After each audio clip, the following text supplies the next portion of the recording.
What's up, Swole Soldiers? Welcome to episode 22 of the Strength House podcast. Tonight we have a very special guest in Jenn Rotsinger. She is one of the best lifters in the world, a multiple world record holder. She is going to weigh in on everything from her training philosophy to how she gets ready from a meet, as well as how her training has changed today from early on in her lifting career. Plus, we have two absolutely phenomenal Rhode Island brews coming at you. Stay tuned. The Strength House Podcast, featuring Greg Robbins and Tony Bonvecchio.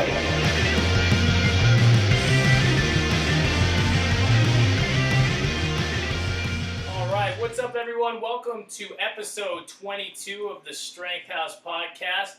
Sorry, we're starting a little later than we said. We had a little bit of technical difficulties, per usual for us. But we have an awesome episode for you tonight. I am alongside Tony, as always, and we have special guest Jenn Rotsinger here as well.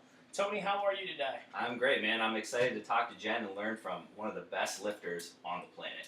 Yes, very exciting stuff. Jenn, thank you for taking time out of your busy schedule to talk to us and to everyone that tunes in to the show. How are you? Absolutely, my pleasure. How are you doing this evening? I'm well, thank you. How are y'all? We're great. Doing well. Excellent. As we warned you, we're half powerlifting and half craft beer review, so we always start the show by cracking our first beer. And I gotta say, I'm super excited for this one tonight. We had some Rhode Island beers on the show last week, but now we got the Rhode Island beer. We got Tilted Barn Other One double IPA. So Tilted Barn's a tiny little brewery in Exeter, Rhode Island. Very, very limited releases. You pretty much only get beers there Friday and Saturday.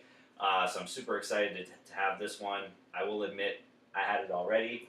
It's really fucking good. And I'm repping the t-shirt tonight for the brewery. Thanks to you, Tony, for picking that up for me. I've had one of their other beers so far, which was excellent. So I am very excited to try this one. Jenn, as we get this beer going, can you tell everyone out there just a little bit about yourself, what you do, what you've done so far in your lifting career? Well, I started multiply back in the day, and first meet was March of 2004. USAPL, obviously that was single ply. Everybody around me was multiply, so of course that's what you do because that's what everyone, did back then. And then Rum 2 was my first raw meet, and I've pretty much, other than maybe one multiply meet after that, I've been raw ever since. Mostly sleeves, but I do also compete wraps. Did wraps US Open this past April. Lightest woman to ever total over 1,000. So, yeah, it's kind of what I do. I coach a little bit. I'm a microbiologist trade, so that's what pays the bills. Coach for Complete Human Performance and am part gym owner of Gorilla Bench Training Center in Clearwater, Florida. And, yeah, that's me in a show. It just shows us how small the strength training community really is. So we had Alex Viata on one of our very first podcasts. Greg has done training with Alex. We've had Alex out to Massachusetts for seminars. You, of course, work for Complete Human Performance. And really the way that I got acquainted with you, Jenn, as a lifter was through a client of mine, a mutual friend, Christy Shaw, who trained for a long time out at Gorilla Bench Training Center. So I'm glad our paths finally crossed. And just so the listeners get kind of a little bit more context for kind of the level lifter that you really are, can you tell the lifters what some of your best raw numbers are and some of the world records that you hold? My current best squat sleeves is 341. That at one time was an all-time world record. Bench 203, which is not bad, not great. It's the nap time in between the two real lifts. And then deadlift is 424, which I believe is still an all-time world record, but I'm not sure. Somewhere in there, but the total definitely is. And this is all at a body weight of? I at the U.S. Open I weighed 111 point something, so under 114. That is absolutely crazy. Yeah, that's awesome. Those are some monster numbers. I tried. Sorry, technical difficulties. There we go. So Jen, we've had some really smart people on the show, most of whom are full-time coaches by trade. But you're a microbiologist, so how does one go from a lab coat, microscopes to barbells and world records, and has one endeavor helped fuel the other one? Actually, my micro career has helped me get into the coaching gig, because if anyone has ever worked clinical laboratory, it is very feast and famine. Things come in, you're busy, and then there's nothing, and then you sit around and you twiddle your thumbs. And I could sit there and play games on my iPad, but I decided, I'm gonna actually try to do this coaching thing.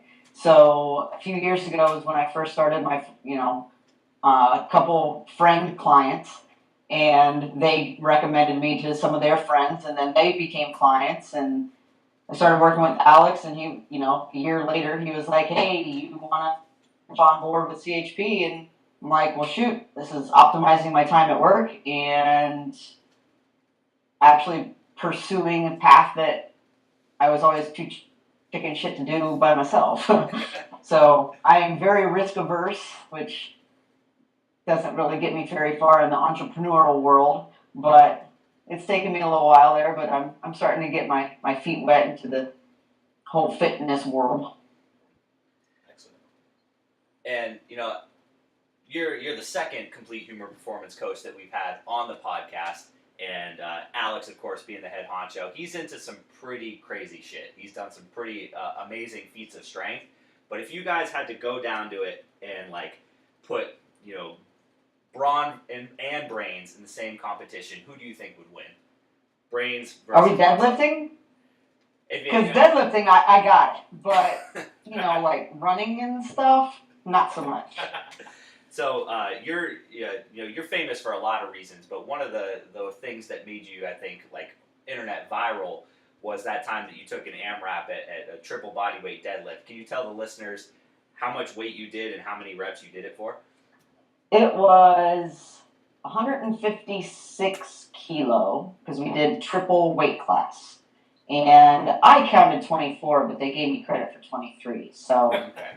Touch and go with straps, sumo cheater, all that, but still, it still happened. It still counts. Still pretty impressive. Hitching was allowed. It was for entertainment purposes, not for platform purposes.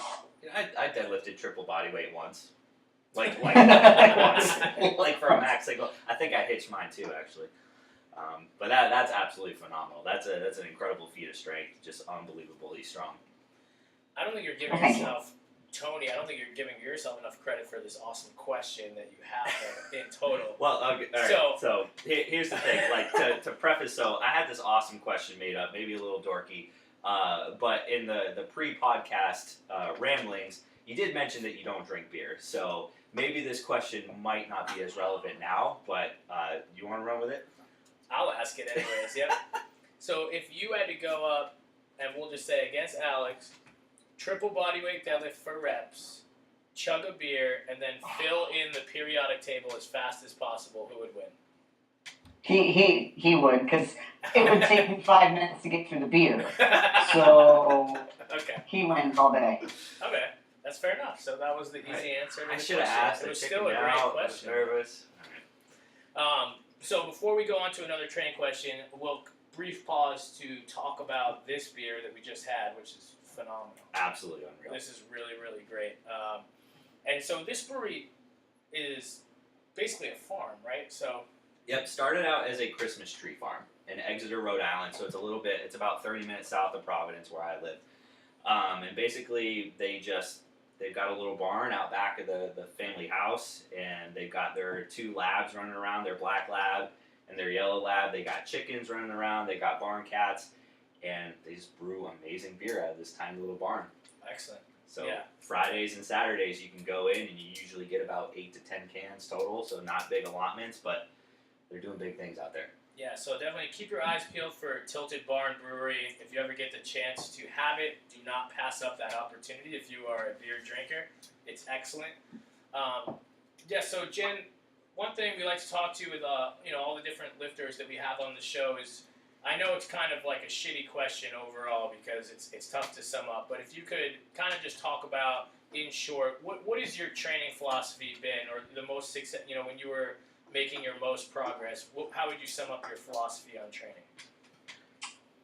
If you would have asked me 3 years ago, it's definitely different than what it is now. I did some Bulgarian style for years, and it treated me really, really well. And so at the time, I would have said, "Oh, well, that's it." Maximize your neural adaptation, especially for being a lightweight, lifter.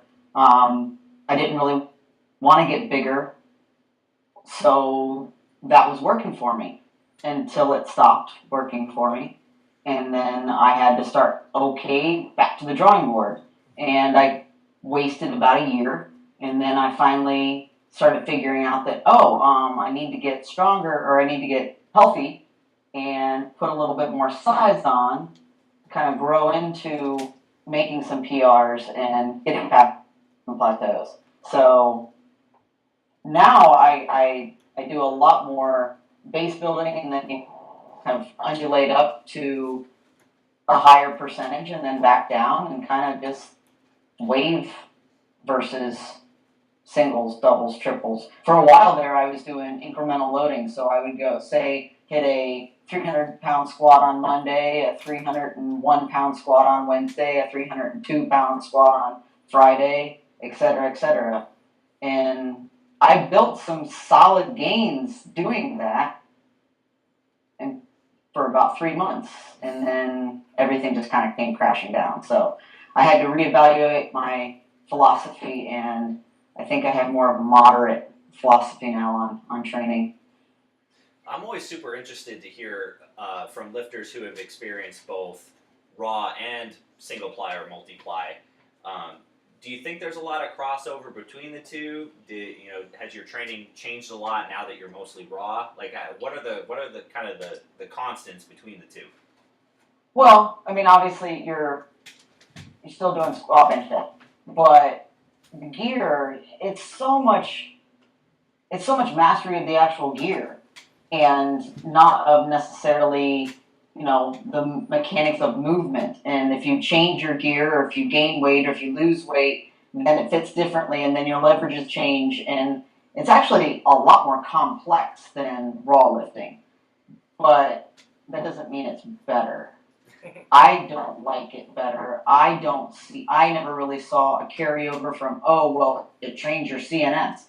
I never got that CNS carryover to, I'm used to squatting 450 pounds, so when I take off my suit, 255 will seem like nothing. No, because it gets you help where you're the weakest, and that doesn't carry over very well. Yeah, I can lock out 450 pounds, but I can't come out of the bottom with 450 pounds, so what kind of carryover does that really hold? Totally different worlds, softball and baseball, same basic premise, different equipment, different specifications. That's a good way to put it. Are you training for anything specific right now? Do you have any needs coming up in the future? I do. I'm 4 weeks out, so that's exciting. I couldn't even have beer if I wanted to. No wonder you're not drinking calories. Greg's 2 weeks out. Classic is in Florida, and we're doing sleeves 114. Gonna try to inch up to that 1,000 in sleeves. We'll see how close we can get. Awesome. That's pretty cool. So just to go back a little bit, early in your lifting career, you used the Bulgarian method or similar practices. What positives can you draw from something like that for people that are newer to lifting? And maybe we just clarify for the listeners who may not know what the Bulgarian method is. That's like really high frequency, high volume, if I'm understanding it right? I did high frequency, high intensity. Okay. So is it I was like daily no maxes? more than triples, and I would do squat and bench every time I would train, deadlift twice a week. So, and the benefits are I learned to compartmentalize. So in a powerlifting meet, if your squat goes crappy, you can't carry it over into your bench, you can't carry it over into your deadlift. You got to treat them all like this is its own separate event. I can at least say I only get my opener squat, I can at least redeem myself somewhat if I, hit a PR bench and a PR deadlift. So that type of training made me learn how to compartmentalize that, okay, I didn't hit my number for squat, move on, forget about it.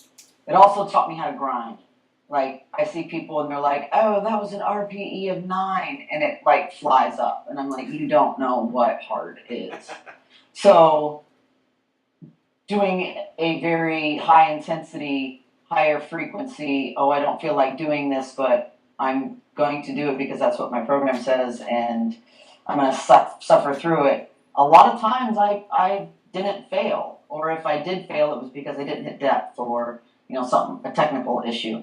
But it just eventually wears you down. So I would say if you were going to attempt to do something like that, do no more than a 12-week cycle, maybe even an 8-week cycle. Cool.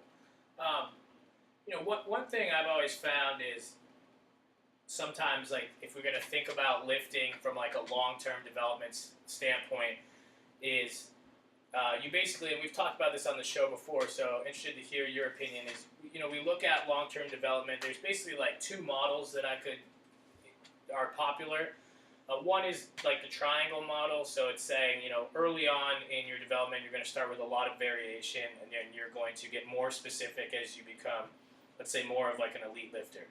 And then another model, which I like, and Tony and I like a little bit more, is like a diamond, where you're going to start more specific, and then as you start to train more, you can offer in more variety, and then as you get closer to competitions and things like that, you'll be more specific again. Are you a fan, of the fact that the Bulgarian method, something like that, gave you a lot of specificity early on in your training? And is that something that you advocate for? Of those two choices, I would say the diamond more so, because I think that you have to learn the lifts, and then once you actually learn the lifts and are proficient at, or fairly proficient at it, then you can add in more variation to keep your joints from hurting, or bringing up weak points or whatever. But I think it takes a little while for you to actually, when you first start, you're all weak. All parts of you are weak.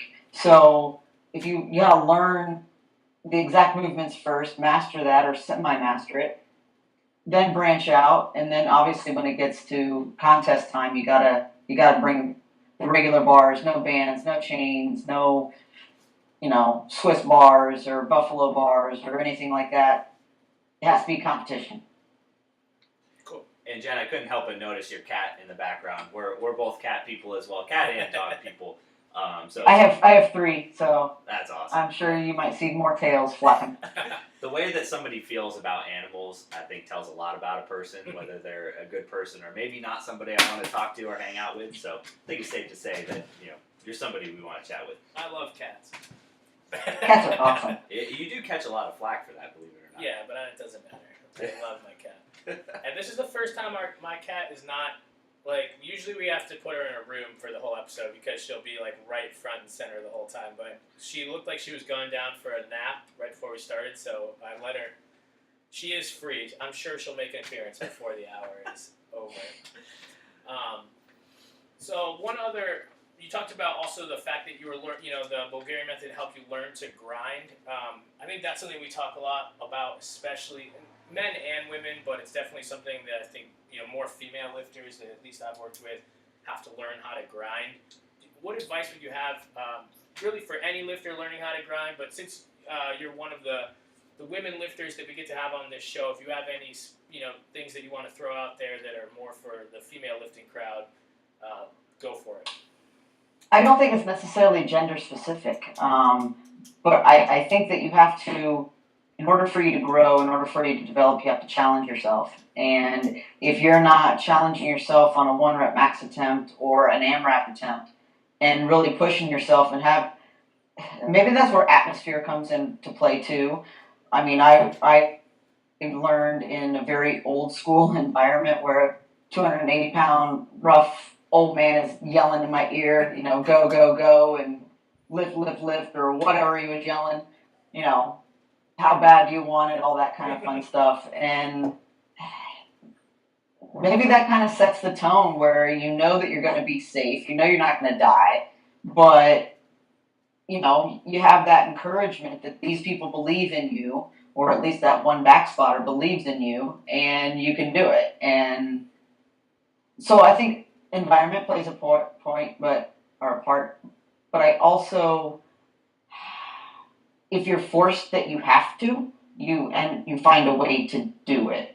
So for when I was doing a lot of the Bulgarian method, I was training by myself, and that is really hard to amp yourself up to go in for a 1 rep max like every day that you train, and know that you don't have a spotter that, okay, well, let's see what happens. Here we go. You find a way. I don't know. Putting yourself into those uncomfortable positions sometimes is the only way for development to happen. Well, this segues nicely into the next question that we have, which is about gorilla bench and the environment that you train in. So we've talked a lot about the importance of training environment, and we have some people who have trained at really hardcore gyms where there is a team, and we have other people who have trained almost exclusively by themselves. It sounds like you've been in both situations. So you trained the Bulgarian method by yourself, and you trained at Gorilla Bench, which has an awesome team atmosphere. What are some of the pros and cons of each one? Well, like I said, nothing spurs adaptation like having to get it or facing your face on the platform. You have to dig in deep, and you have to find that place. What is your motivation? What is your drive? And it has to come from within. It can't, at the end of the day, it can't come from other people. Not to say that environment can't help you surpass certain goals or, get you in the right frame of mind for success, but both of them have their pros and their cons. Obviously, I would rather train with people yelling and screaming at me because I am a very extrinsically motivated lifter. Whenever I lift in front of a big crowd, I'm probably going to get my weight or pass out trying, and which has happened. But, that's me, and not everybody is. There are a lot of people who, just need peace and quiet and or meditate or whatever they do before they go up to the platform. And it probably depends on a little bit of personality, but both ways of training have definitely helped me. Monday, Wednesday, Friday, I train kind of by myself. People come in a little bit later because they get off work a little earlier. And so I kind of still have a little bit of that where I have to rely on me, and it kind of sucks with a bench of having to lift it out yourself or whatever, but in the long run it makes you stronger as long as it doesn't injure you. It's interesting you say that because a lot of lifters, I know we both coach lifters who are like rock stars in the gym. They sign up for a meet, they train for that meet, and then they go to compete, and kind of the anxiety and the pressure of competing gets to them. Lifting in front of a crowd, lifting with spotters, lifting with judges. What advice would you give to somebody who seems to always get it right in the gym, but then on meet day in front of people struggles a little bit to perform to their potential? I would make sure that first that your programming is not peaking you too soon, or that it's an actual fatigue management issue. Because I've been guilty of that before myself. I like to run myself into the ground. That's why I have a coach now, so that way I don't have to be in charge of that, because I have a tendency to just keep going and you'll get stronger, or force the adaptation. And something that I've learned in the past this year is recovery and fatigue management, and it's huge. So I'd make sure that you're not peaking too soon and not just running into the meet ragged. But let's assume that that's on point and that it's mental. Practice. Do more meets. So what if you only maybe you don't PR, or maybe a PR is actually going 9 for 9. You know, lower the bar a little bit to not be like, oh my God, I have to set American records my first meet I ever do. No, it's okay. The first meet that you ever do, you should go 9 for 9. That should be your goal. That way it leaves you hungry for more. We've heard a lot of lifters say that, to try to go 9 for 9 in your first meet. So listeners out there thinking about doing your first meet, that's a commonality we hear over and over. Yeah, absolutely. Well, we have a couple other questions I don't want to get to yet. I kind of want to go back and a little bit about just training philosophy. You know, talking about peaking too soon or fatigue management and some of the lessons you learned there. What's some advice you have for those? We do get a lot of coaches or people that are writing programs for other people.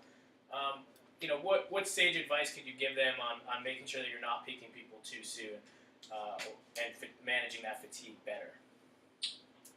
Well, obviously, as intensity goes up, your volume has to go down. And it usually has to go down more than you might think it does. That's what I was doing wrong. And the last 2 peaks that I've done, Trevor Jaffe, my coach, has really like opened my eyes to going, oh, like I hear people all the time, oh, it's you know, I'm peaking, it's so hard. Peaking should be pretty easy. And you're not pushing yourself, maybe in the 1 rep max, or, you know, like in the intensity realm, but you shouldn't be going to RPE 9 and 10 the month up until. I mean, maybe once to get a good idea of, you know, numbers that you want to hit at the meet if you haven't tested in a while. But it still shouldn't be an RPE of 10. It shouldn't be an all-out max. That's for the platform. So I'd say that, you know, definitely look to see the telltale signs that if you're not motivated to go train, if you're feeling beat up, if you're just kind of lethargic, those are all indicators that, hey, maybe you need to dial it down. Take some accessories down. Maybe knock a set of squats off, or, you know, whatever the case may be. But pay attention to the cues, because they'll usually tell you that, no, you need to kind of bring it back down a little bit. Excellent. And we talked to Mike Teixeira a couple weeks ago, who, you know, is a big proponent of RPE style training, and says the way that you feel is not a lie. Yeah. And that you have to be a little bit more in tune with listening to your body. So I'm always interested to talk to a lifter who, you know, whose numbers are quite high, you know, on an elite level, competing on a stage where you can set all-time world records. Somebody like yourself, like hitting, you know, 90%, 95% in the gym for you is a lot different than somebody hitting 90-95% whose, you know, squat is in the high 100s or low 200s. And obviously you have to have that inverse relationship between intensity and volume. Like how heavy will you go percentage-wise in a peaking phase if you're kind of right in that phase right now? So what's the heaviest numbers you'll touch in your training leading up to your meet? 95%. Okay. Of my last or projected 1 rep max. It kind of depends on how long it's been since we've tested. Like, my bench isn't going to grow a lot. I've been using 210 as my, you know, theoretical based on how 203 felt the last couple contests. And I think it's in me. So that's what I've been using. The squat is a little bit more. I've been using 350. It might be more because I surprised myself, did an AMRAP a few weeks ago, hit 315 for 6. So that projects me at like 378, I think. I don't know if I'm quite ready for that, but maybe 360 is more inaccurate than 350. I don't know.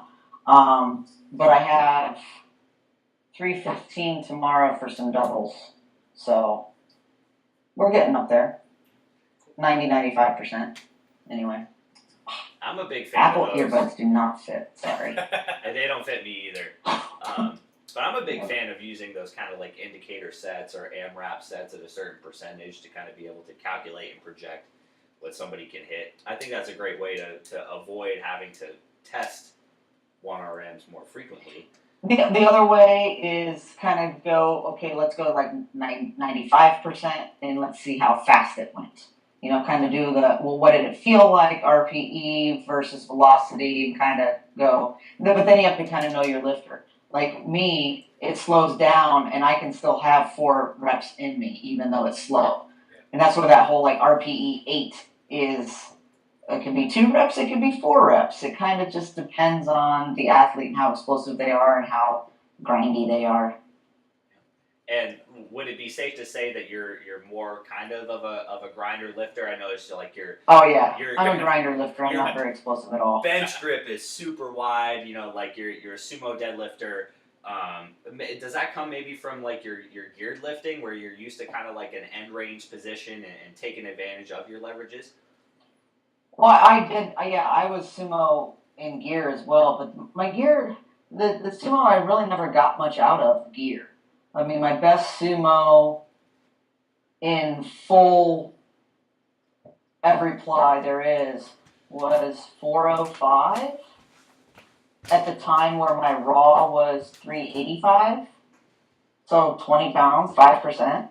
That's not all that much considering how out of place it got me. That's what I see happens a lot of times with the gear, is that you're not using your real leverages that your body is good for. You're using the leverages of the suit. So that's why I don't think there's a good carryover between raw and gear in my experience, because you're usually in different positions, so it doesn't have that transfer. That echoes what we've heard from multiple people on this show who have competed in both. Yep. That the deadlift is the one spot where the gear doesn't really help necessarily very much at all. And perhaps why it's the true test of strength, is really hard to cheat a deadlift. Yeah, you can't. Unless you're a sumo and you're using straps and you're doing touch and go. That's what the internet told me anyway. All right, on to beer number 2. Is never wrong. That's right. So beer number 2 is Wesside IPA from Long Live Beer Works. This is on Fountain Street in Providence, literally walking distance from the gym where I train pretty frequently right now. Top strength project in Providence. Long Live does not can very often at all. In fact, this is only, I think, the second time that they've canned since I've been aware of craft beer being a thing.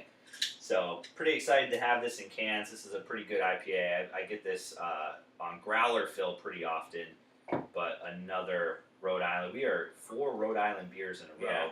And I got to say this... I've been deaded in beer. I haven't had to come strong. Yep. For those keeping score at home, the last 4 beers have been supplied by Tony Bonvecchio. Well, we have a Maine trip coming up. Ooh, I like this. This is very good. Yep, this is good. I like that a lot. Yep. Excellent, yeah. So, Jenna, I'm 2 weeks out from a meet myself. I'm drinking beer because it's part of our show, so I just have to do it anyways. It's part of it. But, you know, one thing I struggle with a little bit, and I was wondering your opinion on this, is do you ever feel like when you're peaking, because you're doing so much less volume, sometimes like deloading or using lighter weights too long for me gets me feeling sluggish, where I don't feel like I'm on the top of my game? It's probably more mental than anything, but has that ever happened to you, and how do you combat that? It probably has happened to me at some point, but my deload before my peak is still 80%. So I'm not really losing touch with heavy-ish weights, even though we're going to obviously go into the 85, 90, 95% range. So I would say, going into a peak, I'm still fairly into that heavier range that we just drop volume. We don't drop intensity. Which I guess is like similar to myself as well. I mean, I haven't dropped intensity very much at all. Still, like actually just a push-pull meet, so that could be part of the problem, is just not really squatting as much. So still benched pretty heavy, still deadlifted pretty heavy.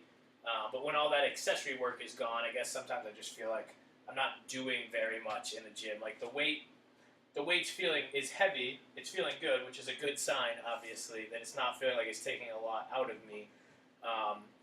But I guess sometimes I just feel a little less athletic. I guess you could say if I'm not doing as much work in the gym.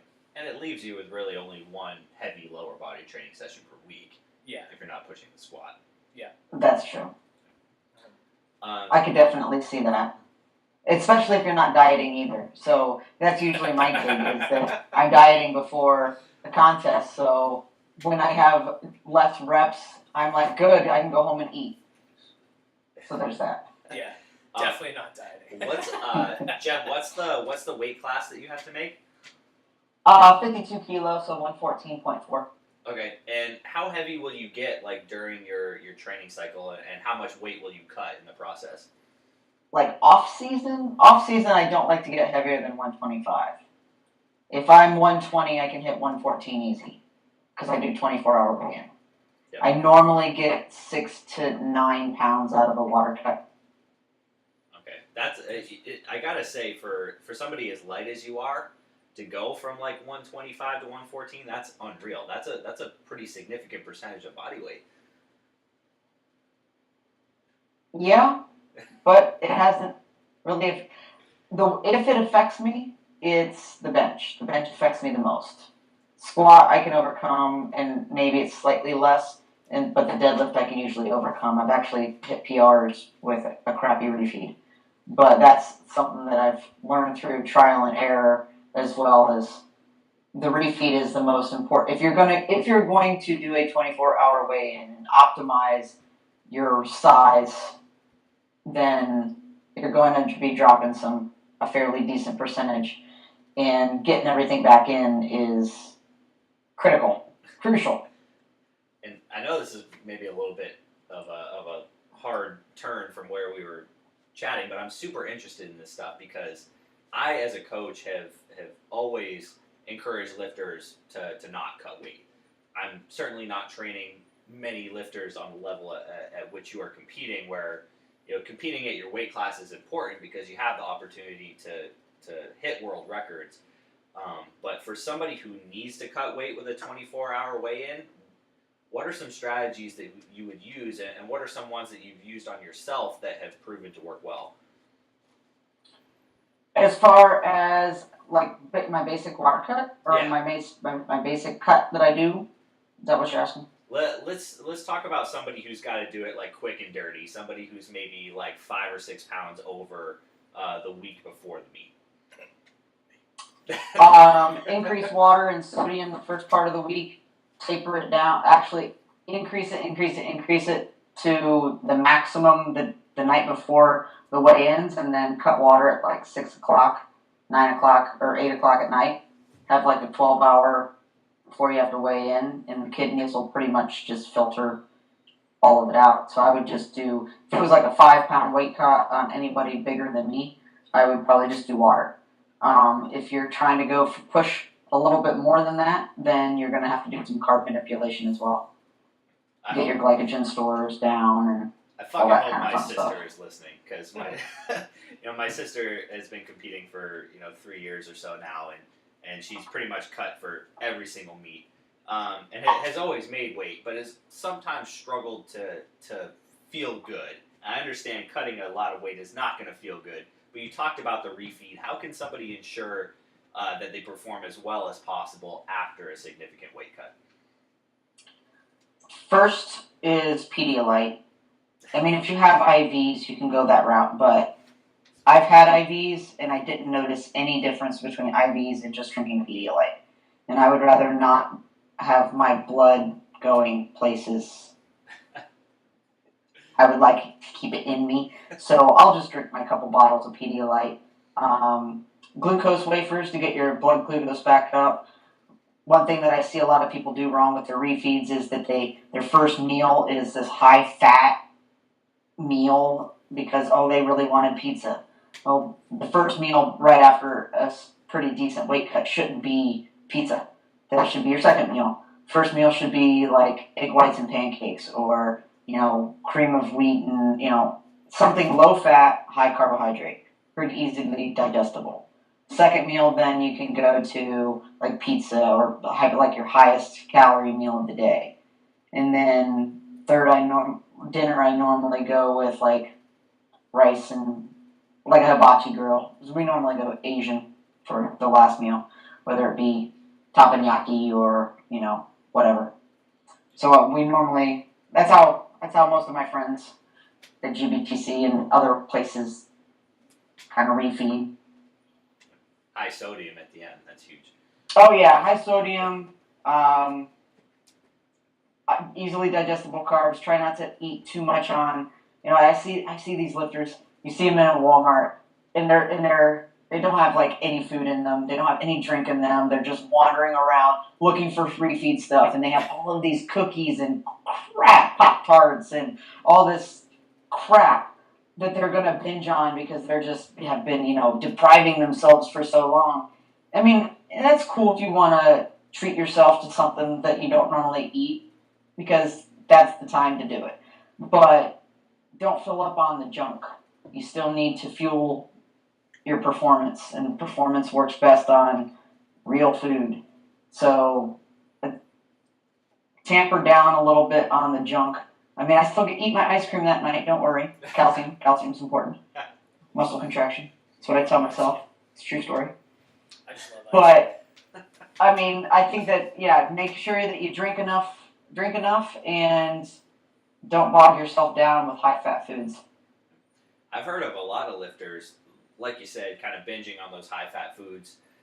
Donuts seem to be very in vogue with powerlifting recently, deadlifts and donuts. And like before they do any sort of like water replenishment or carbohydrate replenishment, and they just get like such a bad upset stomach that they're dealing with that for the next 24 hours or so. And that, of course, you're anxious about your meat, so that of course gives you the shits, and then like your food gives you the shits, and all in all, it's just a shit show, if you will. Not a good scenario. I remember my first powerlifting meet. So this was 6 years ago, 7 years, 6 years ago. And there's a certain culture around powerlifting. It's dying out a little bit, but it was a culture of like, oh, you're going to your powerlifting meet, like you could just crush like candy and donuts and all kinds of weird shit at the meet. And so I just bought into that, and it was like a fall meet, and I literally think I ate a bag of candy corn as like that was what fueled me through my first meet, and maybe it was the second meet. That might first be the worst Halloween candy of all time. It was so bad. It was so bad. The first meet, I think I was still on like just kind of like being an athlete kind of like culture, so I just brought like real food and I did fine. And then the second meet was, oh yeah, everyone just eats shit here. Oh, that's cool. Like, so we just ate like the candy corns and the little candy pumpkins. Oh my god, I must have crushed almost a bag of them. And I missed, I think, my third attempt on 2 out of 3 days. But I felt like shit. I will say that every meet that I've gone 9 for 9, I've had sushi the night before. So that's my secret. Sushi is good. Sushi. Yeah. Like you said, Asian, hibachi, something high sodium, easy carbs, easy protein. Yeah. Yeah, now I'm a much bigger fan of just telling people, don't change what you've been doing. Like, if you've been eating well and you've been fueling yourself well, just prepare food and bring all your normal hydration and food and things that you would eat on a normal day to the meet, and just have that. And your body's going to accept it. See, I can't eat meat day. It needs to be liquid. So normally on Sunday mornings I train, and I have like a Carbolin or Carbion or one of the carb drinks and a protein drink before I train on Sunday mornings. And I treat that as, hey, this is what I'm going to do on meet day, is I'm not going to put a bunch of food in my system and then go try to squat. So I'm used to doing that on Sundays, so that's how I feed myself before a meet.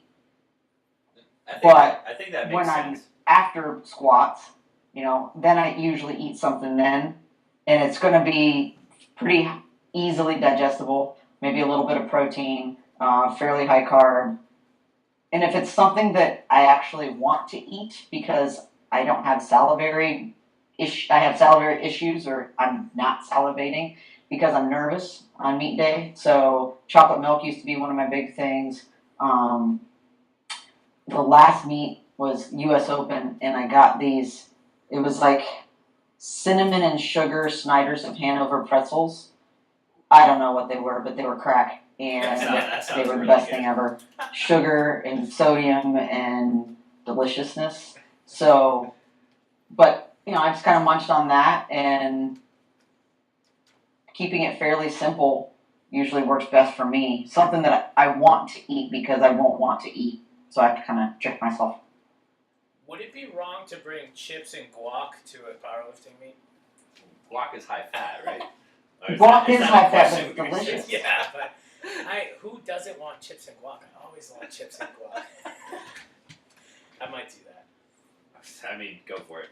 I'll handle you. I'll buy the chips. I'll buy the guac. We'll make it happen. You tell me the brand, Tostitos, whatever you want. Tostitos, hint of lime, plus guac. Oh, hint of lime sucks. I like hints of lime. It's not It's good. pretty good.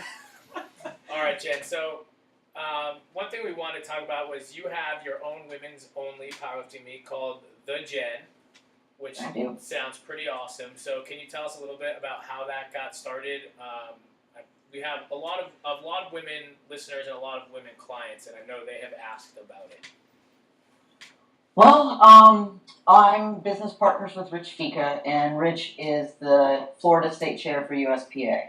And he approached me 2 years ago and was like, we should do a meet for you, and it should be all women. And I was like, you know what? I like that idea. I went to Laura Phelps Women's Pro-Am a few years in a row, and really, really enjoyed the atmosphere, the camaraderie, the support. And I was like, I want to do that here. Not everyone can travel up to Ohio from Florida, so let me bring that style of meet here. And so it started out powerlifting both days, and then we had a strong women show on Saturday last year. And then this year we had strong women on Saturday and CrossFit on Sunday.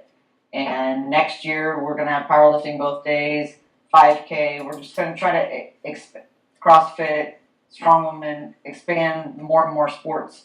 So it'll be, a whole women's festival of sports and camaraderie and all that kind of kumbaya stuff. That's awesome.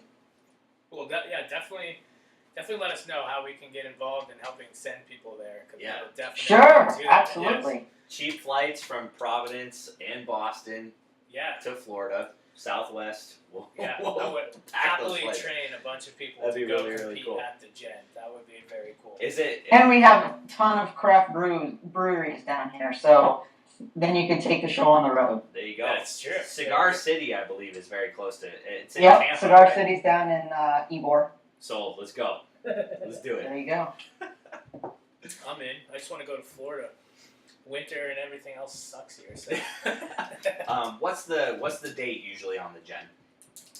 We've been having it the last weekend of June, but I think we are going to move it back a little bit because it's been the same weekend as St. Pete Pride, and that has not bode well for hotel reservations. So I think we're going to actually push it back into July for next year. All right. Well, date will be determined So in the everyone, future. all the females listening, you've got a year. Figure it out. 1 year. 1 year. We're training for the Gen. All right, you want to hit this last question that we have on our list here? Yep. So we got one more question for you, Jen. And I mean, you're a very high level lifter, a lot of accolades. A lot of people who see somebody like yourself or another world class lifter tends to think like, oh, it must have come easy for them. They're a natural. That kind of fucking bullshit. Obviously, everybody's training career comes with roadblocks, comes with some sort of adversity you've overcome. What's one of the biggest roadblocks you've overcome in your training career to get to where you are now? I went years without a PR. Years. No advancement at all. 3 steps forward, 4 steps back kind of crap. And I just kind of kept doing it because I love the process. But I figured I must be doing something wrong.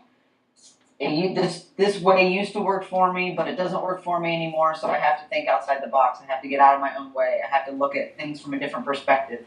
And sometimes that's what it takes to get past the plateau, is to kind of, go into uncharted territories and try to figure out, okay, well, this has always given me success. Why has it given me success? And sometimes you learn the best by failing, by process of elimination of going, nope, nope, nope. Oh, hey, look, this works, and this is why it works. So I think that when you do hit a plateau, not if, because it will happen, when you do hit a plateau, analyze your training, give it a change. Don't let fear keep you doing the same thing over and over and over again. I wish someone would have told me that 3 years ago. Jen, I could hug you. Those like, I cannot tell you, like, I couldn't have scripted that more perfectly. Like, that's amazing. And we've coached some lifters who have kind of taken a quick path to a very high level, and then the gains really kind of screech to a stop. And it's very, very tempting to hit the panic button and say, like, what the fuck is going on? Like, I was making so much progress, and now it's like a brick wall. How do you overcome something like that? You have to trust in the process. I mean, it comes down to a point of where you have to go, okay, well, this is what I'm going to try now, and if this doesn't work, then we'll go on to plan B and plan C. But, like, I'm very detail-oriented and analytic. So when my lift started stalling, yes, I needed to reevaluate my program, but I also needed to reevaluate my lifts. And I was strong. I have a very, very strong back. Quads, well, they're getting there. They're getting better. But that was definitely, my mechanics were off. And sometimes it's really hard to reteach yourself how to do one of these movements when you've been doing it kind of wrong this whole time. So sometimes those easy gains will come as long as, your form isn't too bad. But if your form starts to get too bad, you're gonna plateau before you really should. And you can either change how you squat, or I'm just going to use squat as an example. You can either change your mechanics of your lift, or you need to change your program, or both. So if it's really like, hey, I'm never going to get any stronger, I'm never getting any stronger, you might need some volume. You might need to get a little bit of more muscle mass to kind of push you through. Because, 2 pounds of muscle on me is huge. I look ginormous with extra 2 pounds of muscle with the same body fat. And so, you take some of these women, and it doesn't take much to get stronger if you actually have, hit that potential, or that maximum potential that you already have. Get a little bit more muscle and start the process again. That's awesome. Yep. And what I really like is just the idea of, as a coach, of just something growing stale and needing a change. Because there's been times, where it's awesome to have a partner in crime like you to be like, okay, I've been programming for this person for a couple years now, and things are getting a little stale. And it works really well sometimes to just say, hey, you take them over for a while, Tony, and your philosophy, although very much alike, is just enough different that they start making progress again. So to have other coaches to bounce ideas off of, or to just let their personal style of programming, do what it will, goes a long way as well. Yeah, absolutely. A fresh set of eyes going. There's been times where I send a video to Trevor, and I'm like, I'm missing something. What am I missing on this person's squat? And he usually picks out like 2 things, and I'm like, oh shit, I didn't see those elbows. Okay, yeah, you're right. That's pitching them forward. Okay, I get it. Or, whatever the case may be. And then it's like, okay, well, what? And I'll bounce things off of them, Hey, okay, so I'm thinking that this person really needs some pause squats in their program. Yeah, I would do that after this or this before this, or oh no, they need to repattern themselves, so let's do some goblet squats before, you know, the actual back squat or whatever the case may be. But man, you know, they always say as a lifter you want to surround yourself with the best. It's true with coaching as well. You know, you want to surround yourself with people that you'll learn from, that will enhance your, I don't know, status, but your knowledge base. And so I'm all for that. Yeah. It's hard to do it alone. Yeah, absolutely. No man is. Oh, absolutely. No one does this alone. Yep. All right. So as we end tonight's episode, Jen, where can people find out more about the stuff that you're doing? The stuff that I'm doing? Yes. Where can I find out more about follow you? me on J Rotsinger on Instagram, Jenn Rotsinger on Facebook, because I'm the only Jenn Rotsinger in the world. Americanized German name. Gotta love it. And I don't know. Coaching, CompleteHumanPerformance.com, basic coaching. That's all I got right now. I don't know. Hey, that's enough. We know you've It's got a powerlifting workshop coming up in September, so tell us a little We bit do. about that. We do. Trevor and I are going to do a hands-on workshop all day, lunch provided, $150 at Gorilla Bench Training Center in Clearwater, and basically go over anything and everything powerlifting related, from warm-ups to exercise selection to how to attack, you know, mindset on meet day to get rid of some of the jitters, to pretty much anything, you name it, we're going to discuss it powerlifting related. So coaches, athletes, somewhere in between, a little bit of both. Everyone should really come out, because I know for me, when my deadlift was stalled, I was stalled at 408 for the longest time. And it just took a couple little tweaks of, okay, yeah, because like you're using too much of your back and not enough of your legs, or let's do this exercise. Getting the right exercises in there and building up those small little muscles that were keeping me from pulling big weights. That was what did it, was going to Trevor and going, hey, I'm missing something in my deadlift. I feel I'm off, but I can't pinpoint it. Help me.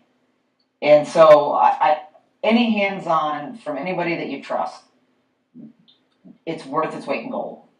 So I really wish that people would, powerlifters are known for their, let's call it frugalness, and I really wish that people would kind of get over that aspect, because it will save you months, if not years, on your training. Absolutely. It's hard to ask for help, but when you do, it always pays off. Yep. What's the exact date of that, Jen? September 9th. 9th. Okay, September 9th. So if you are listening in the Florida area, or you can get down to Clearwater, Florida, is that what I heard? That's where it's at. Clearwater, Florida, it would behoove you to do so.